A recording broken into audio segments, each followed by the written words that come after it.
5. The interviewer is Donna Puccini, and this is tape 3. 19th. Thank you, April 19th. Sam, you were telling us you were in Bremen. So I was in Bremen, in the name of the place where the concentration camp was Schützenhof. Schützen is called in German, Schützen is protecting, and Hof is a yard, a protective yard, I should say, to translate it in English, Schützenhof. But that was a name of the like they see Rajespark, that was Schützenhof.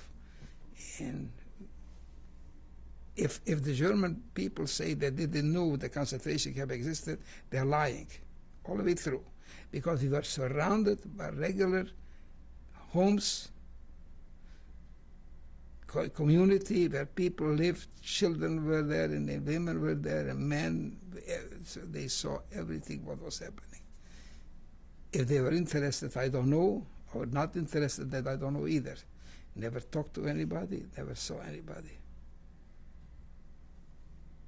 So from there we marched 5 people in a line, and we had to the hand one to other the hand and to lock in, Schlossam, to lock in. We couldn't walk by separately. You understand? The reason for that was that we shouldn't escape. Anybody shouldn't be able to escape. That's the way we walked. 5 and 9. Early morning we went to work, and at night we came back from work. Usually every morning was a sale appeal. That means they counted us.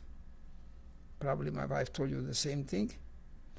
And what they did when it was raining or bad weather or something, they let us stay outside without hats, without anything for an hour or so. We should really suffer. We should feel that what happens. And we came at the job, not supposed to do this and that. And if somebody worked, it didn't matter fast or about if he worked, they didn't bother. But no food, no nothing, very, very, very little food. And Sundays was the worst day. Sundays came the commander, the SS, the head of the SS, to run, to run around. And who wasn't able to run fast enough, he shot him.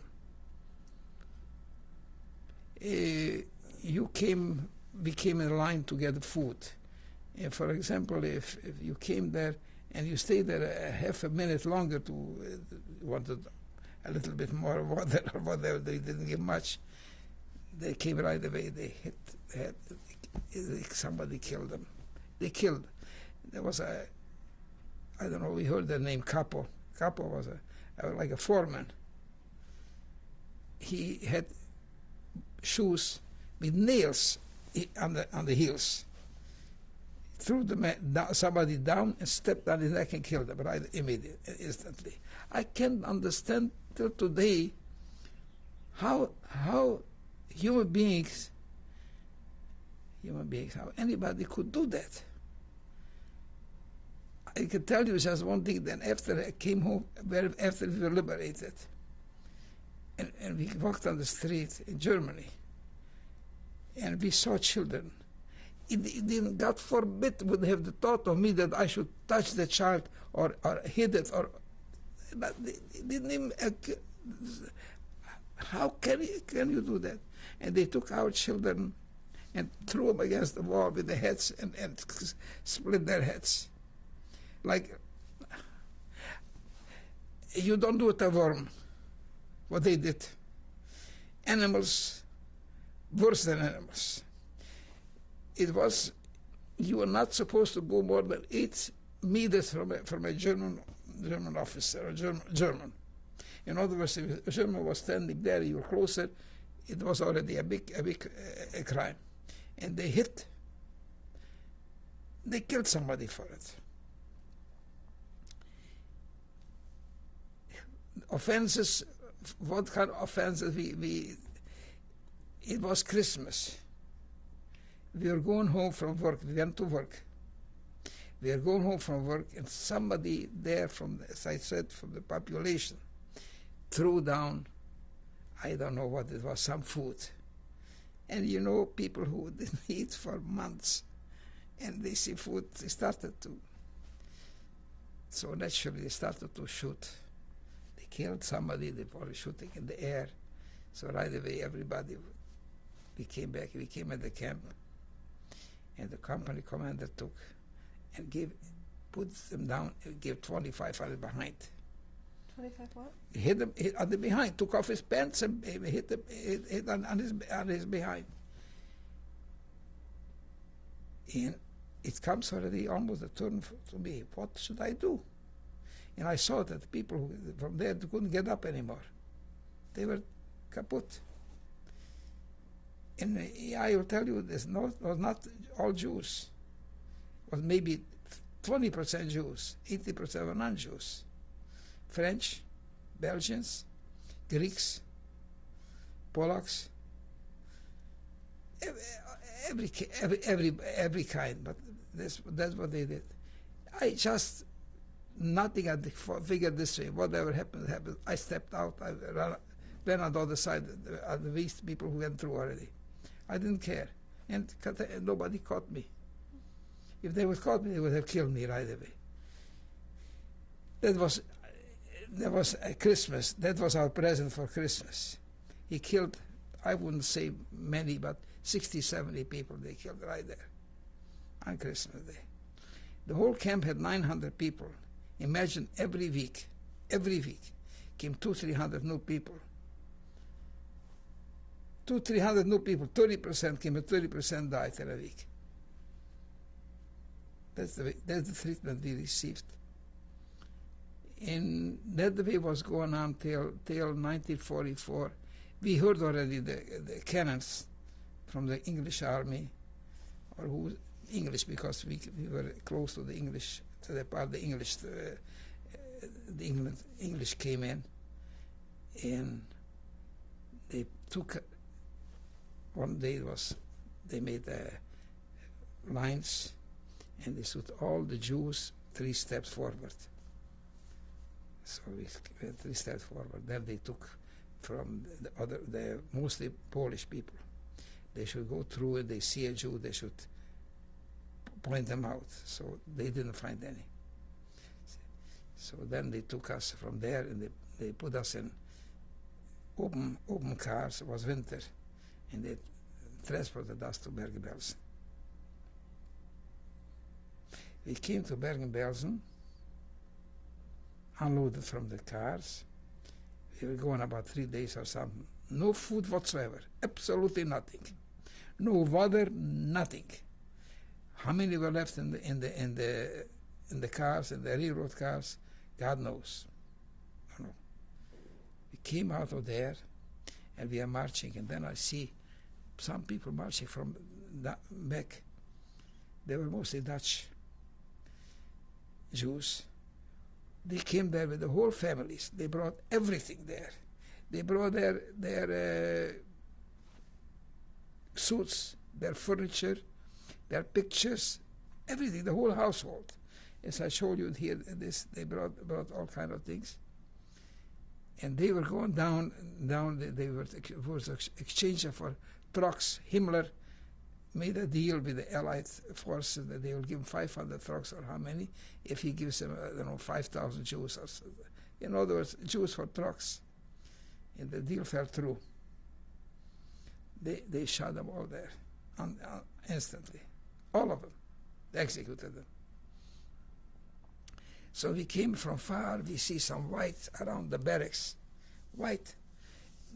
Because I was in the lumber business and this, and I knew that they stack wood, such piles. And this from far looks.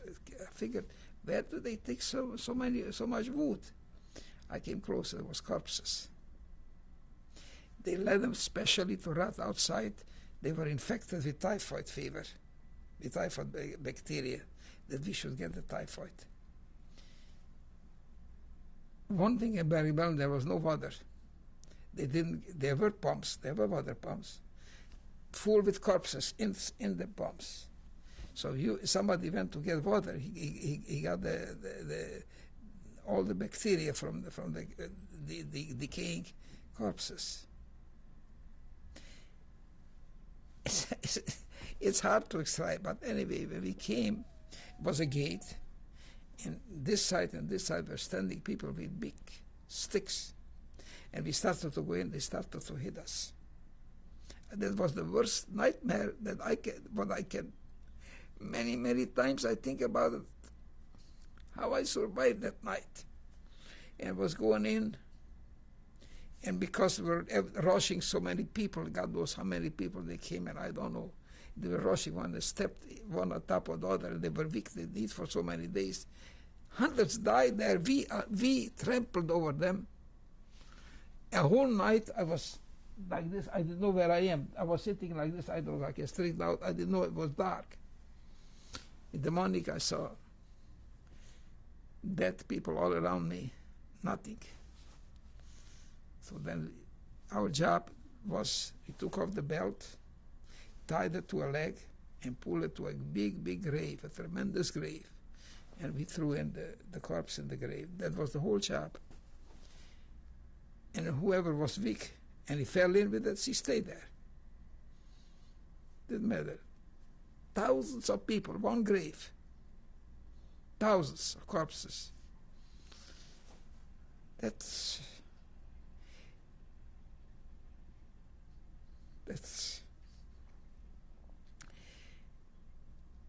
the last days already, when it was already April. I would say April, maybe 7th or the 8th of April. All of a sudden, we see already the SS is no longer there. Hungarians are there with white armbands, and they were 1,000 times worse than SS. They were terrible. I don't know why. Don't ask me why. They were terrible.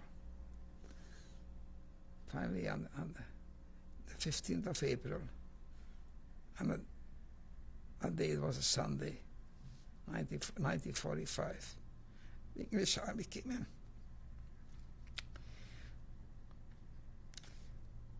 I remember we broke out of the camps, of the barracks, and we went to the kitchens. So what can we find in the kitchen? We found raw potatoes, raw beets, things like that. Nothing substantial, because they took away everything. The Germans, they didn't have much to eat either. So they eat it like animals. We used to eat it. And the guards came there, started to shoot.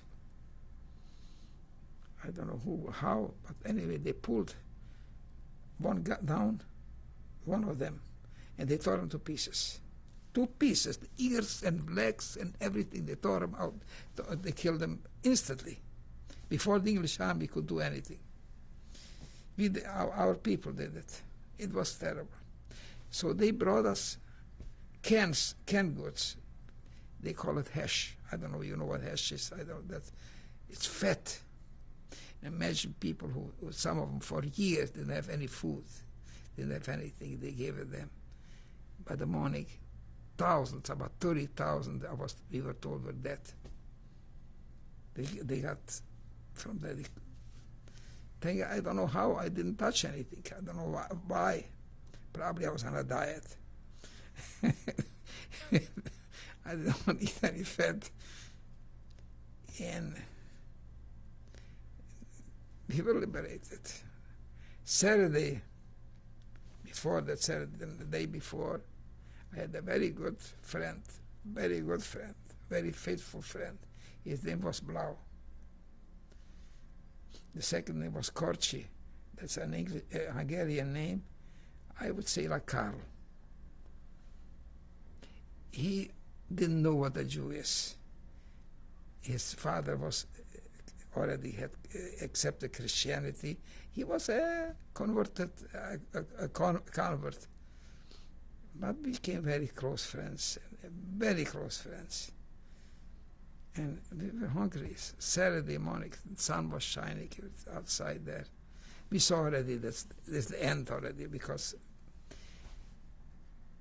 Seinek and he says, I'm so hungry, I can't even talk.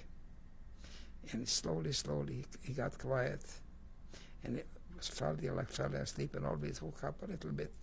You know, you ever see a candle when it starts to when it goes out, when it burns already to the end, and start flickers always a little bit more and then a little bit less. That's how he died, in my arms. In my arms. He saved my life many times. Shoes, somebody stole my shoes. He took another pair, he says, put them on. I said, it's not mine. He said, what are you worried? Somebody has yours. You put this on. And that's the way I had shoes. And other things. He was a very good boy. He was true and true, full of goodness. You know, you recognize a human being when somebody's in trouble. When you're in trouble and if somebody helps you, then you recognize this is really a human being. And he was a real human being. And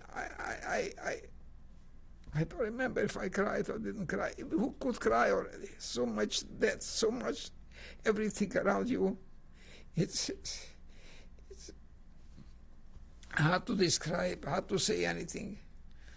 I just know that you got up in the morning and you touched yourself and your lights were falling from you like in by the bushel. You get it. It was when the English came and they started to spray us with DDT. I don't really know what DDT is. It was such a white powder. Today you're not supposed to use it because it's poison. And the DDT started to kill them, kill these lice. And within a week or so, there were not practically none. But who lived a week? Who was survived a week? The second day, that means I was Tuesday. Monday we went to get some clothing. Then we found the warehouses where our clothing. I mean, I don't say mine, ours. It was somebody else got mine. I got somebody else's. And I got dressed nicely, and I went in the women's camp. I told you, think about it. And as I was going, my wife's cousin, she was outside. I didn't recognize her. The cousin? My wife's cousin. His name was Shindy. She's not alive anymore. She died of lung cancer. Never smoked in her life. Never. But anyway, she died. And she says to me, you know who's inside here? I say, who? He says, Suri. That's my wife's name, Sarah. I say, which Suri? She said, that your Suri.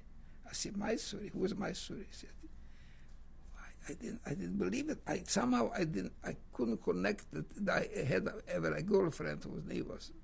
I didn't know. But I was still very happy. I said to her, go tell her to come out.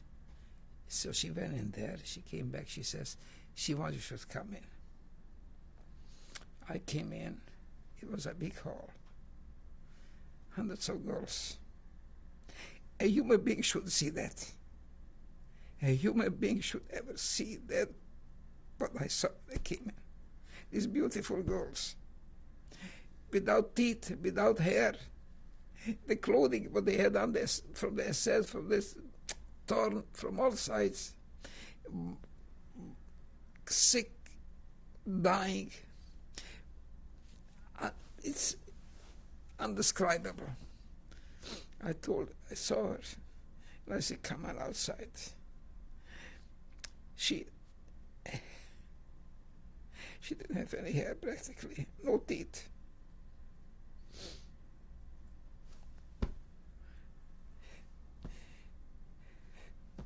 What can you say? What can you do?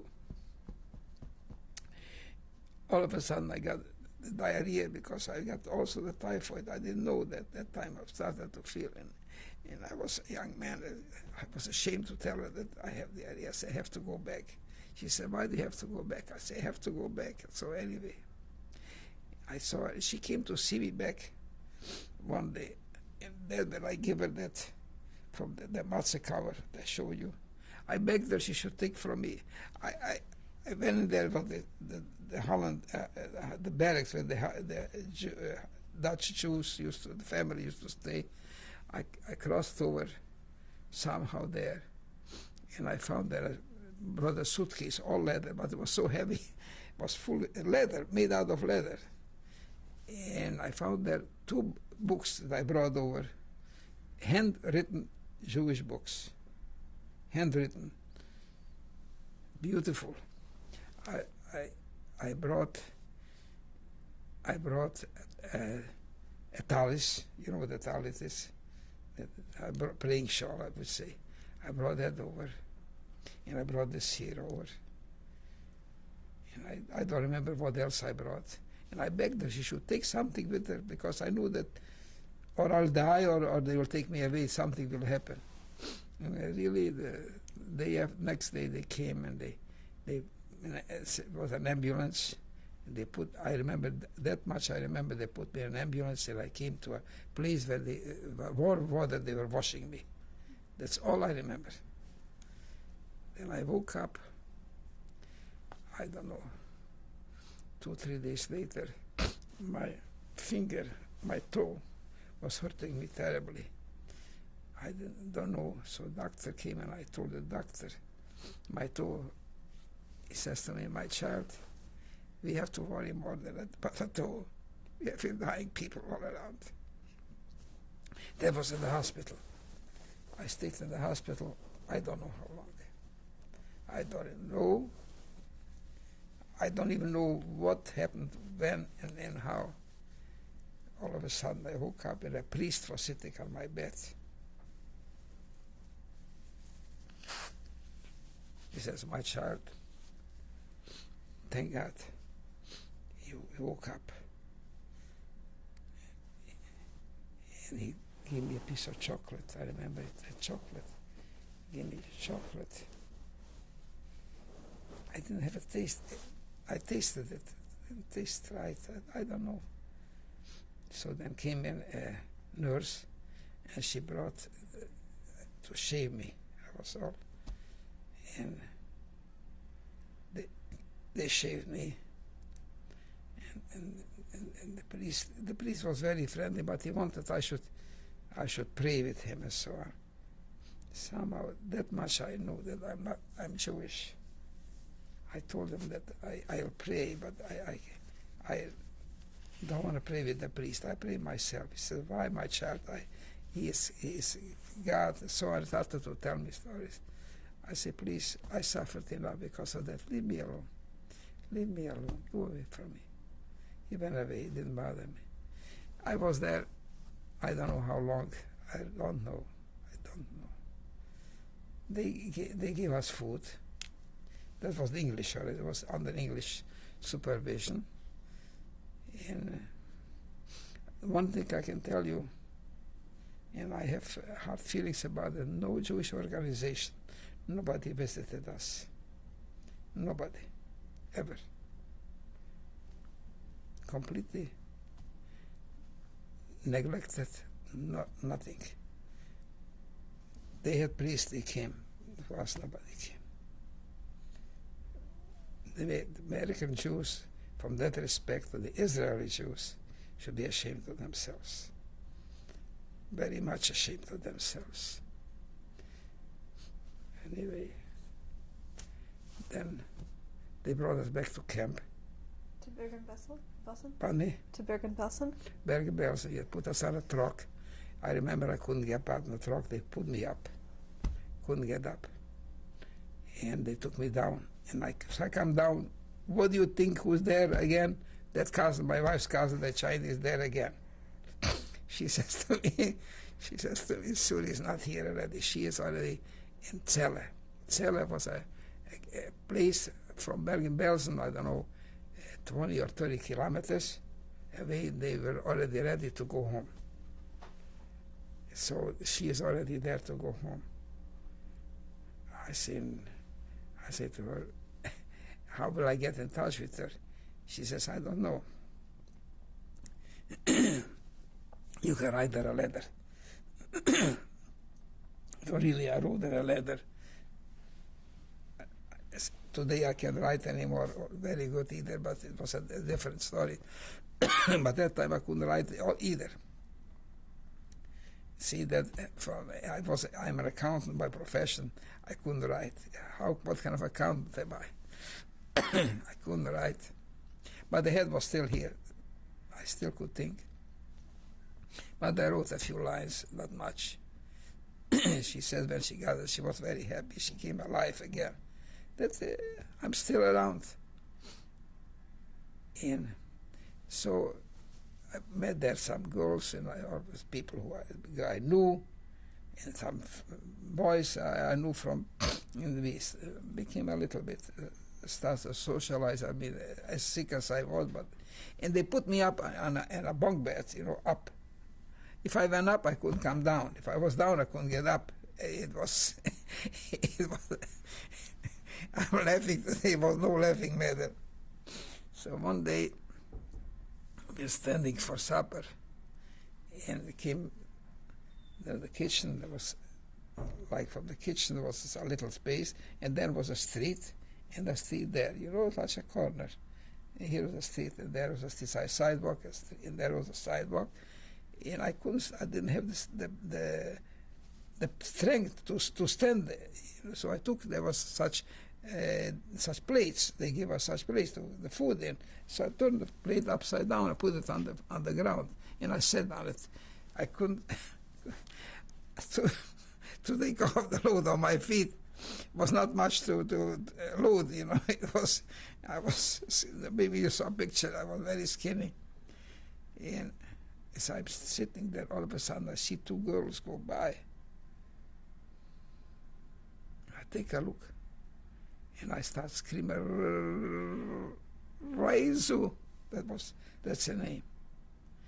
She heard that. She recognized my voice. She says, my God, in Hungarian, what did they do to you? What did they do to you? She came over right away. She's alive. She's in Israel. She was happy and sad, happy that I'm alive, that I'm here, and she has somebody already, and sad that what happened, what they did. And right away she took me back to where I stayed. She brought me food, and I told her that she is alive. I said, where is she? She isn't. I will bring her to you. I say, I will bring her to you. She went, the drivers used to go from one place to another. The soldiers. Well, a soldier is a soldier. And she went and asked the soldiers, and they gave her a ride. They took her. She wasn't afraid. She had a friend. And they both of them went, and they brought her. All of a sudden, she's here. I was very happy to see her. It wasn't. I have to explain you something. It's human. How it is. You love somebody, you love very much, and then things like that happen. You still love that person, but you don't have the love that when you had as a young man, as a you think all kind of things, but that time. You thought only this, thank God that I have her here. That's all. I known completely, like feelings you have when you get older, like me now today. But I was very, very happy to see her. So she says she has to go back. What does she hold her back? She left there some pots. I always tell her that was the dowry she brought me. A little pot. $1 worth of pot. So she had to go back. So she went back. She had to say goodbye to the girls there. And she came back. And then we stayed together. And here we are.